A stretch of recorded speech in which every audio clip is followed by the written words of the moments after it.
ba o nakapansin ng mga taong nakahiga o nakaupo habang nagtatrabaho? Anong opinion mo tungkol dito? Para sa'yo ba, tamad sila o sadyang nagpapahinga lamang dahil pagod na? Pagbati sa inyong lahat, alam niyo ba na noong nakaraang panahon o yung mga panahon na tayo ay nasa ilalim pa lamang ng mga pananakop o pamamahala ng mga Espanyol ay tingin nila sa atin ang mga Pilipino ay tamad. Ngunit bakit nga ba? Bakit nga ba tingin nila sa mga Pilipino ay tamad?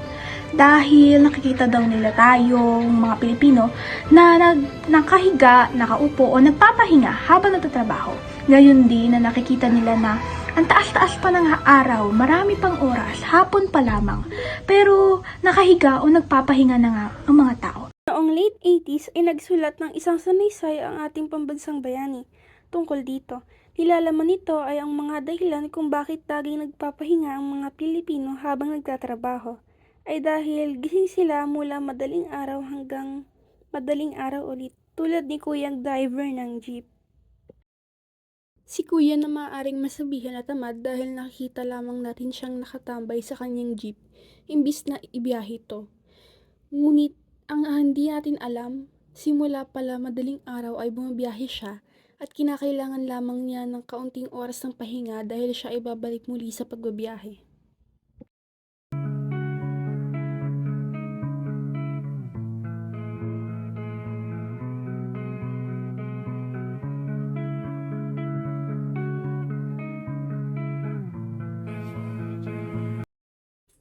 At habang kami ay naglalakad at naglilibot, may napansin kaming dalawang guard.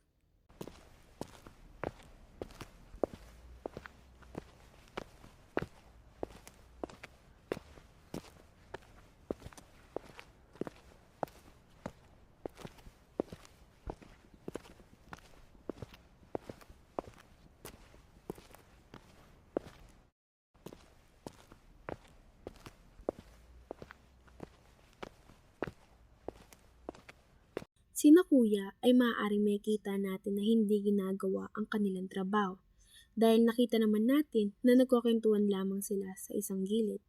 Ngunit ang hindi natin alam, sa likod ng kanilang kwentuhan at tawanan ay parehas silang pagod dahil sa pagtayo at pagbantay simula umaga hanggang mamaya. Isa pa rito ay si ate na nakaupo lamang at nagsiselfone na parang wala siyang pakialam sa kanyang pagtitinda. Ngunit, sa likod ng kanyang figura na nakaupo, ay kausap niya ang kanyang mga mahal sa buhay na nagsisilbing kanyang pampapawi ng pagod.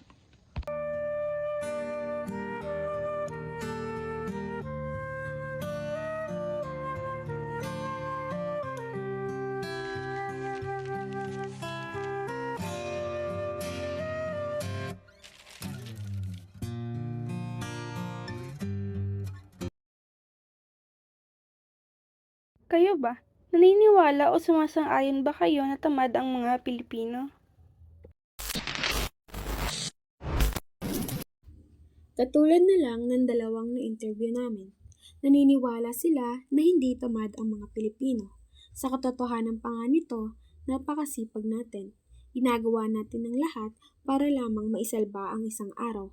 Mahirap man o madali, mayroon tayong mga ngiti sa labi. Naniniwala ho ba kayo na tamad ang mga Pilipino?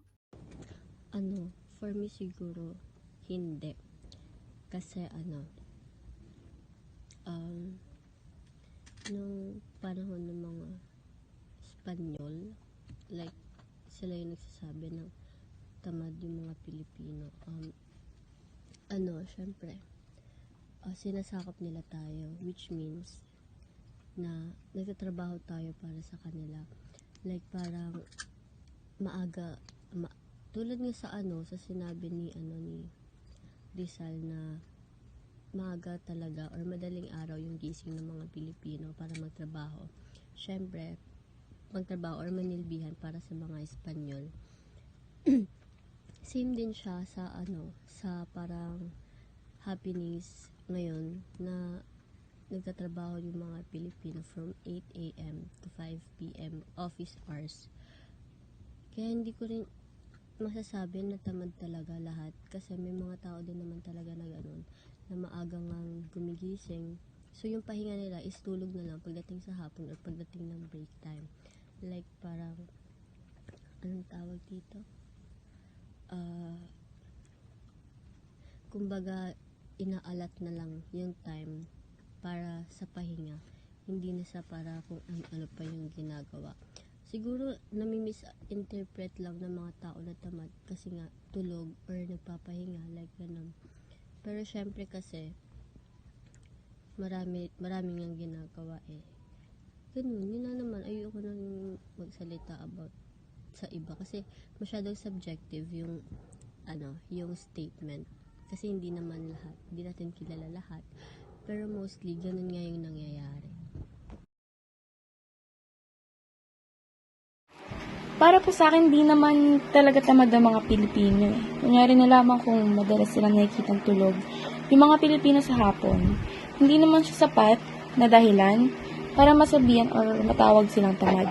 Kasi yung pagtulog ng mga Pilipino tuwing hapon, hindi naman siya kapahiwatig ng katamaran, kundi isa siyang importante at kapakipakinabang na paraan ng pamumuhay. At malamang sa malamang po ay iniisip nila yung sarili nilang kapakanan gaya ng pag-aalaga sa kanilang kalusugan at syempre pagbawas ng stress. Dahil mas malakas na katawan ay mas maraming oportunidad. At yung pagtulog po nila tuwing hapon ay pwede rin sa kadahilanan na mainit yung klima sa Pilipinas.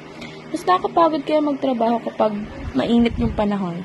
Kaya hindi na rin posible na nagdadaan sila ng maikling pahinga o idlip nang sa ganun ay makakuha ulit sila ng lakas na magpatuloy sa pagtatrabaho at mas maging produktibo.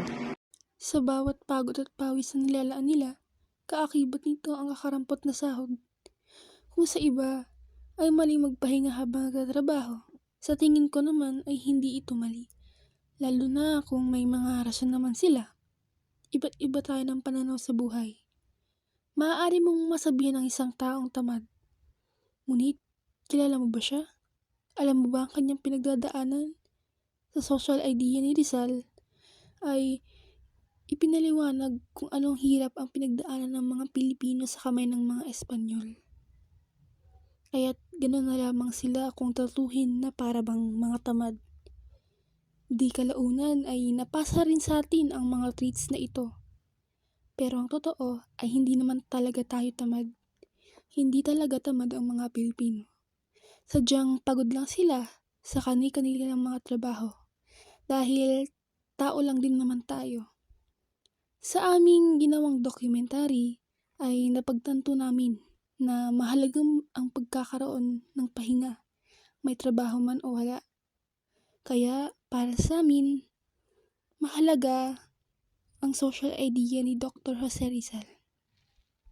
Muli, ako si Ashley De Asis at kasama ko sila Elaine Nicole Ramos at Alicia May A. Hernandez na naniniwalang hindi tamad ang mga Pilipino, sadyang ang kanilang enerhiya sa trabaho ay naaabuso.